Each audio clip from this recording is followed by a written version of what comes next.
لفظ ما ہے یہ دو جگہ پہ استعمال ہوتا ہے، اس کے دو معنی ہیں۔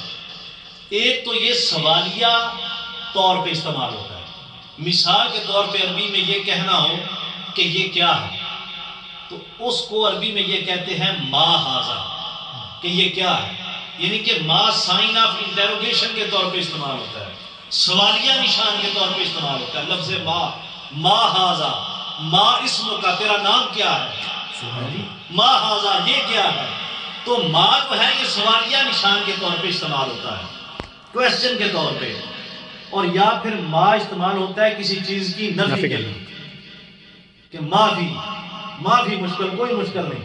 یہ جو عرب میں جاتے ہیں ان کو عربی کسی کوئی نہ آتی ہو تو یہ لفظ ضرور آتا ہے، معافی مشکل، کوئی مشکل نہیں ہے، تو نفی کے طور پہ استعمال ہوتا ہے۔ تو ہر تفسیر والے نے اس کو نفی کے طور پہ ترجمہ کیا کہ وما ادراک ما لیلۃ القدر، آپ کو نہیں معلوم کہ لیلۃ القدر کیا ہے، نفی کر دی، آپ نہیں جانتے، آپ کو خبر نہیں کہ لیلۃ القدر کیا ہے۔ وہ جو میرے استاد گرامی تھے وہ حضور سیدنا غوث العظم رضی اللہ تعالیٰ عنہ کے 21ویں بیٹے تھے، 21ویں گرینڈ سن ہیں۔ عراق بغداد شریف سے ملیشیا تشریف لائے، وہاں پہ قیام پذیر ہیں اب بھی حضور سیدنا الشیخ عفیف الدین القادری الجیلانی البغدادی، حضور غوث پاک کے 21ویں بیٹے، 21ویں گرینڈ سن۔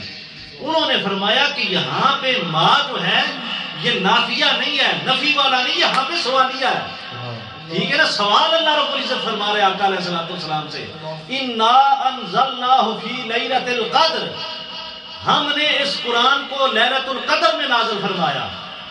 اب آئے ہیں شاہ جی شعر پڑھ دے رہے، یہ تفسیر بھی اللہ کے فضل سے ہم نے بیان کیا، قرآن کا علم بھی ہم نے بیان کر دیا اللہ کے فضل سے۔ ہم ذوق کے لیے پڑھتے ہیں، دلیل قرآن و حدیث ہوتی ہے۔ 12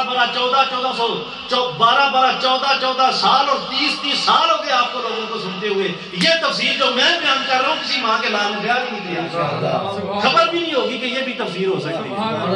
تو فرمایا یہاں پہ سائن آف انٹروگیشن ہے، وما ادراک ما لیلۃ القدر، اے میرے حبیب کیا آپ نہیں جانتے کہ لیلۃ القدر کیا ہے؟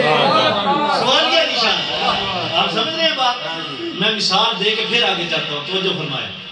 اگر میں کوئی ایسا شخص جو کسی اور ملک سے آئے یا کسی دوسری اسٹیٹ سے آئے، میں اس کو کہوں کہ وہ مجھ سے یہ کہے کہ شاہ صاحب بروکلین میں بیتھ ایونیو کدھر ہے، توجہ سے بات سماعت، جو لوگ میرے بہن بھائی بیٹیاں بیٹے سن رہے ہیں وہ بھی ذرا توجہ سے سماعت فرمائیں۔ مجھ سے کوئی سوال کرے کہ شاہ صاحب، اس نے نام سن رکھا ہو اور پتہ ہو اور اس نے وہاں پہ جانا، مجھ سے کہے کہ بیتھ ایونیو کدھر ہے، تو جو نیا شخص ہوگا میں اس کو کہوں گا کہ نہیں بھئی آپ کو نہیں پتا، ٹھیک ہے جی، آپ نہیں جانتے کہ بیتھ ایونیو کدھر ہے۔ اگر مجھے یہی سوال قاری صاحب کریں جن کا دن رات بیتھ ایونیو پہ گزرتا ہے، جن کی جلوتیں اور خلوتیں یہاں پہ گزرتی ہیں، یہ مجھے کہیں کہ شاہ صاحب آپ کو پتہ ہے کہ بیتھ ایونیو کدھر ہے، تو میں ان کو اگر یہ کہوں، دو باتیں ہیں۔ ایک تو ان کی بات کا جواب یہ ہے کہ قاری صاحب آپ نہیں جانتے کہ بیتھ ایونیو کدھر ہے، میں یہ کہتا ہوں کہ آپ نہیں جانتے، اس کا مطلب آپ کو نہیں پتا۔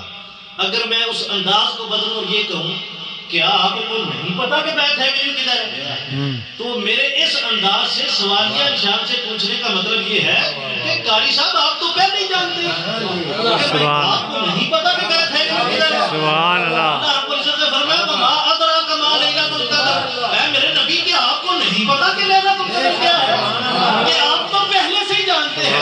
اب جن کو نہیں پتا انہیں بتاتا ہوں لیلۃ القدر خیر من الف شہر، کہ لیلۃ القدر 1000 مہینوں سے بہتر ہے، 1000 مہینوں سے افضل ہے۔ سبحان اللہ۔